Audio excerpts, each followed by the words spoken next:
Jayco Greyhawk Class C RV. We're going to first talk about driver's controls here at the dashboard.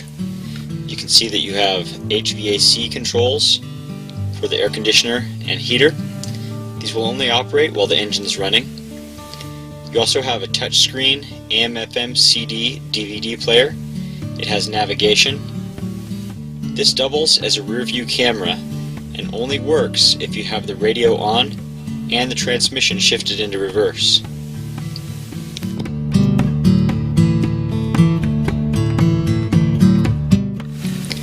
The booth dinette area converts to a bed. To do this, you'll first need to remove the cushions from the booths. Just set them aside for now.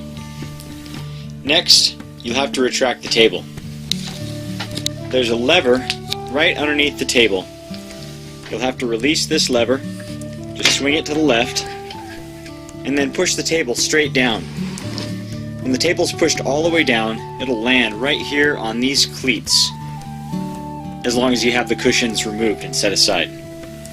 At this point, you can put the cushions on top of the table, and that will make your bed area with room to sleep up to 2.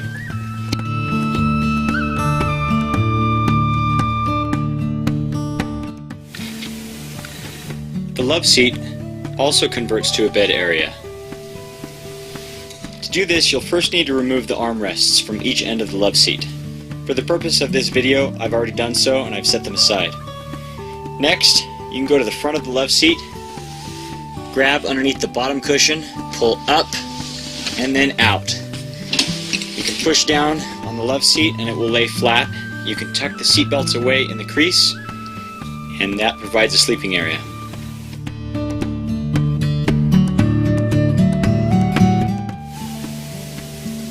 Over the cab is a queen-size bed area. This can be made into a bed by taking the topmost cushion and sliding it out over the rigid well area.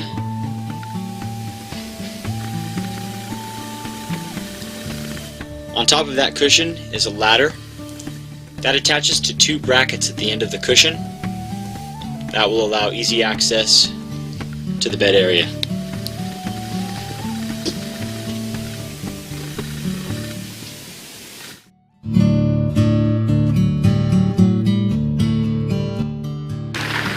Next, I'm going to show you how to operate the television. The TV, DVD player, or DirecTV require that you're running the generator plugged into shore power or have the power inverter on to provide power to the outlets that the TV, DVD player, and the DirecTV player are plugged into. I'm going to use the remote to turn the TV on.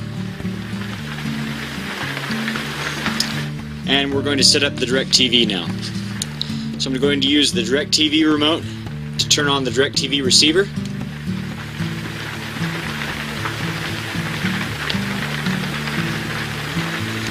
And now I'm going to turn on the dish that's on top of the roof.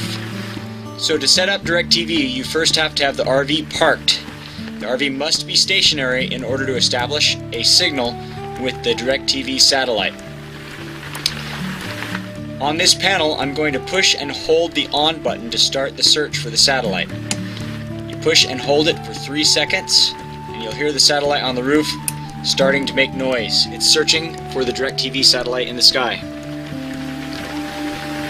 You can see the screen says signal loss on satellite input 1. So we're going to wait for a few minutes for the satellite dish on the roof to find the satellite in the sky. So you can see that this status light right here below the on label shows that the satellite is on, and this lamp is blinking red and green, indicating that it's seeking a satellite signal. When that lamp starts flashing green, it means that it has found a satellite and it's just tuning the signal to gain the maximum connection. So it looks like it's already found the DirecTV signal. Once it goes solid green, it means that it has the DirecTV signal, and the receiver at that point will pull in the information and will display a television signal on the screen.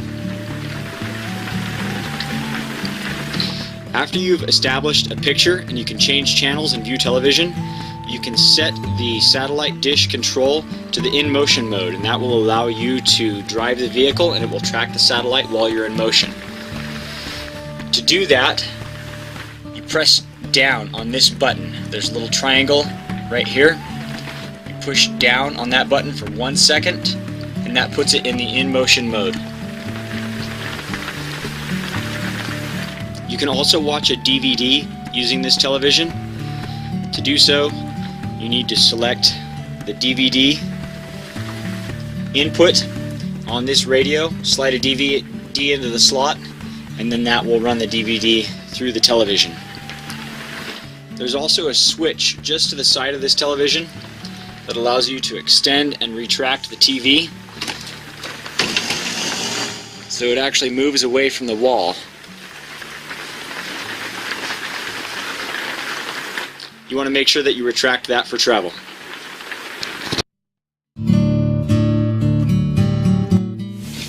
In the kitchen, we have a microwave. The microwave will only operate off of generator or shore power hookup. Below the microwave is a 3-burner cooktop and oven. To use the cooktop, first raise the cover.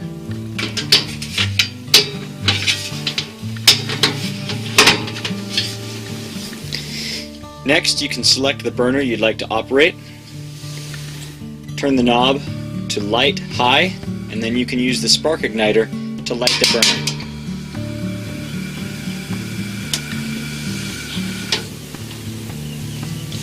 To light the oven, first open the oven door, select the burner for the oven, turn it to pilot and push and hold it firmly. While you're doing that, hold a flame down here at the pilot light, right back here. Once the pilot light ignites, you can set your oven temperature on your knob, and then the main burner will light. In the kitchen, please do not use the countertops for cutting meats or produce. Please use a cutting board. The refrigerator and freezer both have travel latches on them. So to open the freezer or the refrigerator, just pull out on this handle and the latch will release. When you close either the fridge or the freezer, you want to make sure that you hear those latches click to prevent food from coming out while you're driving. To turn the fridge on, just press this on-off button. You'll see the light come on here indicating that the fridge is operating, and it will automatically select AC power or propane. Now the fridge does require that you have ample propane and battery supply. If either are low, you'll get a fault indicator on the screen and you'll have to recharge your batteries or refill your propane.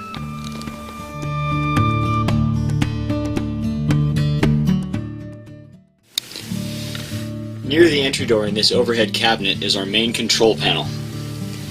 At the top left, we have our power inverter control. If you press this green button, you can turn on the power inverter.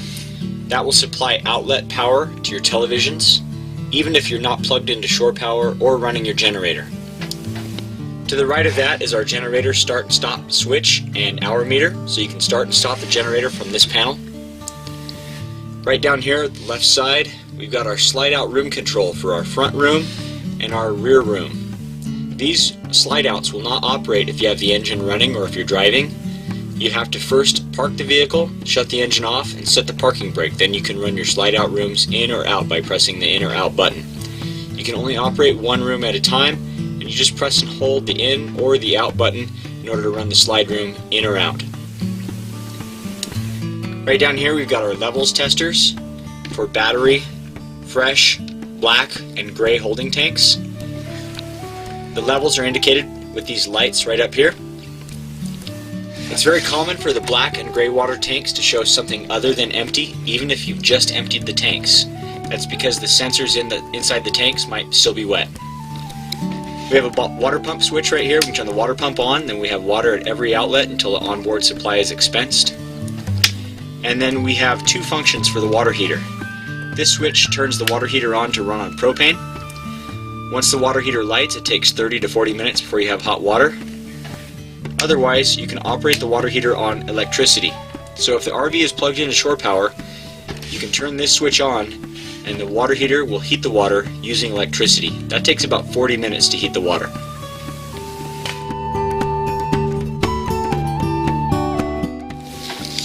On the wall next to the entry door is our thermostat. This thermostat controls the air conditioner that's mounted on the roof and the furnace. To operate the air conditioner, the RV needs to be plugged into shore power or running the generator. Set this switch to cool and then set your temperature, and the roof air conditioner is ducted through the ceiling.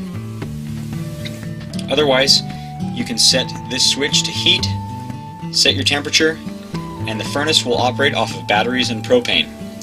If either the batteries or the propane get low, the furnace will just blow cold air continually until the batteries are completely dead. So make sure that your batteries are fully charged or the RV is plugged into shore power before going to bed if you want heat all night.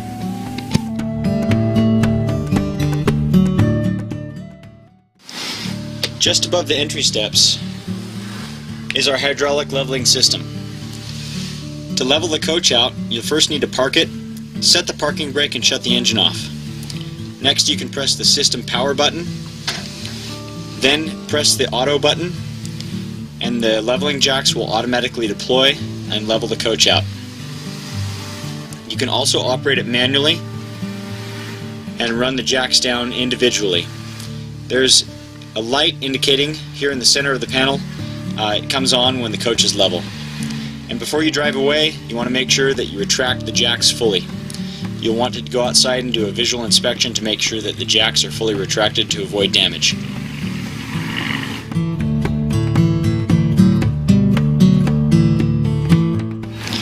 This RV is equipped with a power electric shade awning. The switch is right down here underneath the fire extinguisher by the entry steps. With the RV parked, engine off, and parking brake set, you can press the in or out button to extend or retract the power shade awning.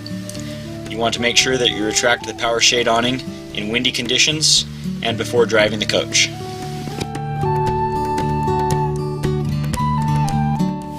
In the bathroom we've got our sink, toilet, and shower. This toilet is a regular RV step flush toilet.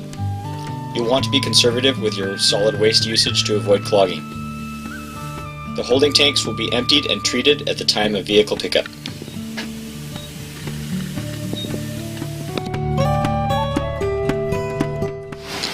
The propane tank for this RV is housed in this small compartment on the passenger side. The propane tank will be full before you pick up the vehicle.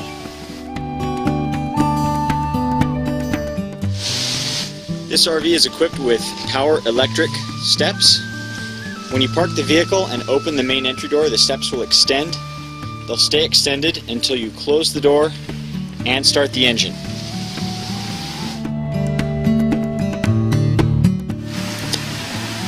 When you pick up the RV, the tires will be inflated to the recommended inflation pressure that's listed on the sidewall of each tire.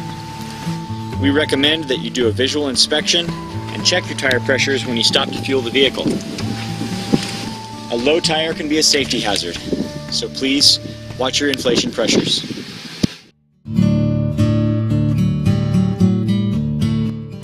In this left rear compartment, we have our freshwater hose and sewer hose.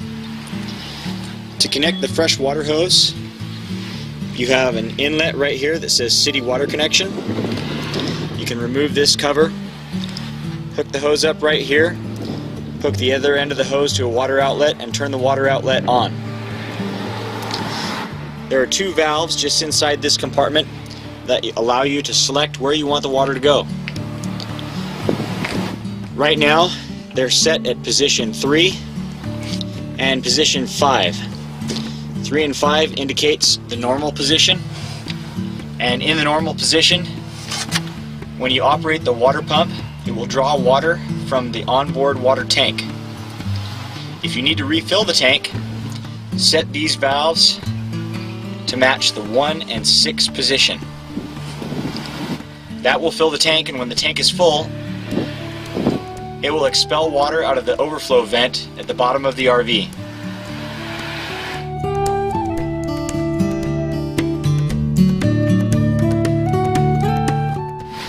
At the left rear of the RV, just below the left rear compartment, is our sewer hose outlet.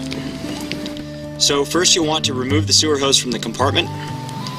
Then you can remove this cap. It's a quick disconnect cap. Just turn it counterclockwise and remove the cap.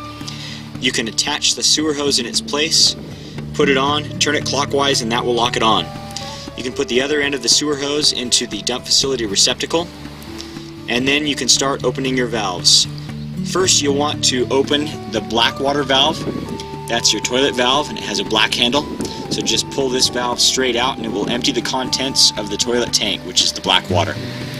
Once that's emptied, you can close the valve and then empty your gray water. The gray water is your soapy sink and shower water. You want to do that one second because it rinses the hose out, makes it a lot cleaner to put away.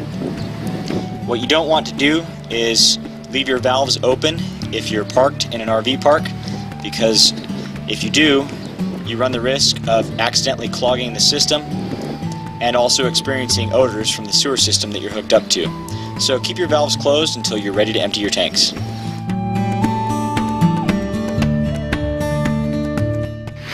Just in front of the driver's side rear wheel is a compartment that houses our electrical connection for shore power. You can open this compartment. In the large compartment on the driver's side of the RV, just underneath the slide out, is your generator. This is a gasoline generator. It starts and runs.